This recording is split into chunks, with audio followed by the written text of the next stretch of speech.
Olá, pessoal. Boa tarde. Meu nome é Maria Fernanda. Hoje eu tô aqui com as minhas colegas de sala, que é a Maria Vitória, a Melissa, e também tenho duas ali nos bastidores que vão vir daqui a pouco falar um pouco com vocês.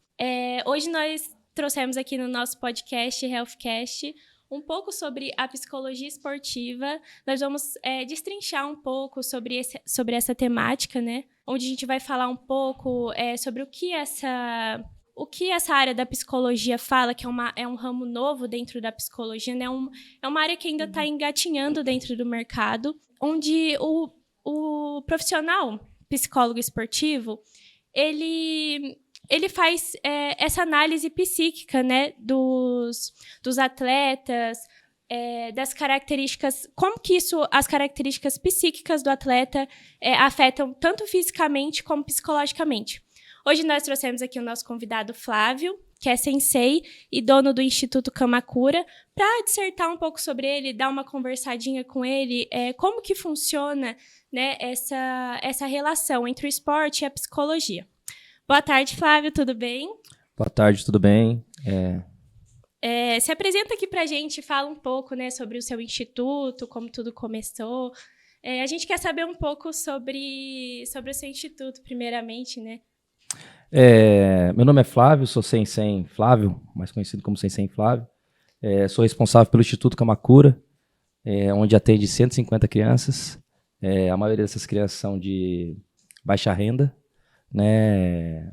E a gente trabalha com o judô, né? Através do esporte, tira essas crianças da rua. E também através do jiu-jitsu, né?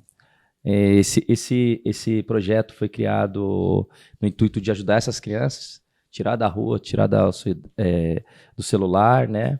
E acabou que dentro desse projeto começou a ter muitos campeões, né? Hoje nós somos uma das melhores academias, vamos dizer assim, de judô do Brasil, né? A gente tem vários campeões, crianças que viajam fora do país, que vão para a competição pan-americana, dentro do Brasil também viajam. Certo, muito legal, Flávio. Nossa, muito bacana mesmo essa iniciativa. E, Flávio, para você que atua nessa área, qual que é a principal relevância de se praticar um esporte, assim, ao seu ver? A gente, principalmente no judô, a parte disciplina, né? Você trabalha a disciplina, a saúde do corpo, da mente. O judô ele ajuda muito nisso, né? O principal objetivo é esse. Você já falou algumas características, né, psicológicas, mas de que forma que você percebe que essa prática esportiva auxilia nas relações sociais, assim, dos seus atletas? Que você consegue enxergar isso dentro dos tatames, assim? Na verdade, eu tenho muita criança que chega pra gente com déficit na escola muito grande, com uma disciplina muito, muito ruim, e o judô, né, o esporte ajuda a centrar mais ele, né, pela característica do judô, da disciplina, do respeito, né, de você ser mais centrado. A gente tem ali também umas crianças com autismo, a gente trabalha com criança com autismo dentro às vezes num grau leve, médio, e o judô ajuda eles a se concentrar mais na concentração, esse tipo de coisa, né? Auxilia nessa questão do Desenvolvimento, né? deles, isso. Então, a gente consegue perceber que o esporte ele é um grande auxiliador em vários aspectos positivos, né? No desenvolvimento da criança, do adolescente, até mesmo do adulto. Mas, no seu ponto de vista, qual que é o aspecto negativo que você enfrenta dentro do esporte? Ali eu tô falando de onde eu trabalho, tá? Onde tem muita criança carente. Muitas vezes a parte social da criança, do que ela passa em casa. Tem crianças ali que passam coisas ali, pai tá preso, mãe tá presa. Então, isso é a parte negativa dentro do que eu trabalho, entendeu? Porque o esporte em si, ele só ajuda. Tem a parte competitiva também, que tem as crianças que se cobram demais. Eles começam a ganhar, eles se cobram demais. Então, isso daí também tem um pouco que atrapalha, né? Eu também, né, já pratiquei judô, já fiz algumas lutas. E, assim, o esporte, às vezes, ele também é meio ingrato, né? Porque, assim, são anos de dedicação que você renuncia festas, você renuncia momentos com a família para poder estar aperfeiçoando, treinando e tudo mais. E ali, em 5 minutos, tudo pode acabar, assim. Anos de dedicação, meses, então você tem que ter realmente um psicológico estruturado, né, para lidar com essa questão emocional. E, Flávio, você já teve lá na sua academia algum suporte emocional, algum psicólogo que fazia esse trabalho? Sim. Eu tive um psicólogo há um ano atrás, se eu não me engano, mais ou menos, que trabalhou com a gente também 1 ano, que foi muito importante. Ele não era especificamente do esporte, mas foi muito importante para algumas crianças que estavam passando por algumas pressões feitas pelos pais, né? Porque a criança começa a ganhar e o pai acha que vai ganhar tudo, e esse trabalho que foi feito com as crianças que passou com ele foi muito importante. Até na questão também de crianças que passavam alguma dificuldade na escola, dentro de casa, esse trabalho foi muito importante. E esse apontamento, nossa, é de extrema importância mesmo pra gente, porque as pessoas ainda têm esse tabu em relação à psicologia, né? Achar que terapia é coisa de louco, entendeu? É pra louco. Não é. A gente tem, assim, uma sociedade que se desenvolve cada vez mais tecnologicamente, tem as questões também familiares, né?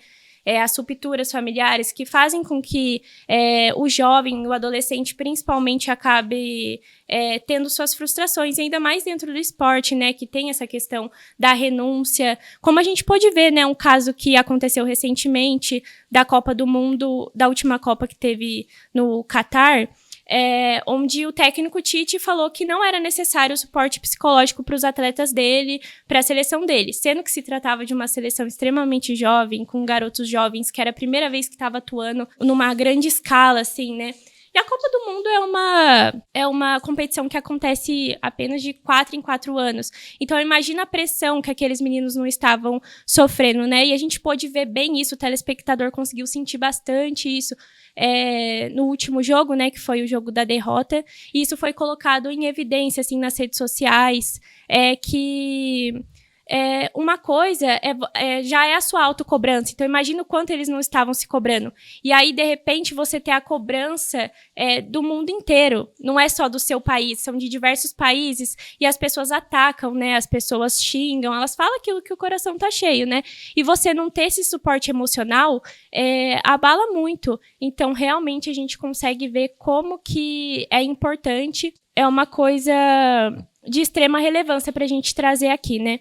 Então, eu queria agradecer você pela colaboração que você teve aqui no nosso podcast, que fez a gente ter esse olhar amplo, esse olhar mais real de como essa relação entre o esporte, o atleta e o psicólogo acontece, como esse trabalho é de extrema importância, né, para os atletas, que você consiga uma vasta rede de apoio agora na sua academia, né? Que você possa novamente ter um apoio psicológico, mas não só psicológico, todo que um atleta precisa ter, como um fisioterapeuta, ter uma gama extensa, né? E que você possa continuar ajudando essas crianças e esses adolescentes que, com certeza, você muda a vida deles.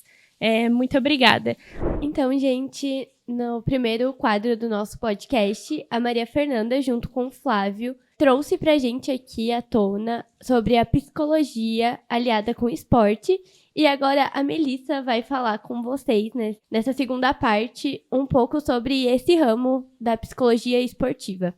Bom, retomando o que a gente falou no início, a psicologia do esporte ela é uma nova ciência do treinamento esportivo. Ela abrange a motivação, a personalidade, a agressão, a dinâmica de grupo e, é claro, o bem-estar. Ela também promove uma maior qualidade de vida. Muitos atletas acabam se perdendo diante de muitas dificuldades que eles enfrentam, que poderiam ser minimizadas caso houvesse um maior interesse desses treinadores de contratação de pessoas da área, de psicólogos esportivos, porque essas grandes competições causam muita ansiedade, tem uma grande pressão, uma tensão, né, em ser avaliado, em ganhar, e isso afeta muito na saúde mental deles e no seu desempenho. As áreas de atuação da psicologia, de psicologia do esporte, são no esporte de alto rendimento, nas práticas de tempo livre, nos projetos sociais, na iniciação esportiva e na reabilitação.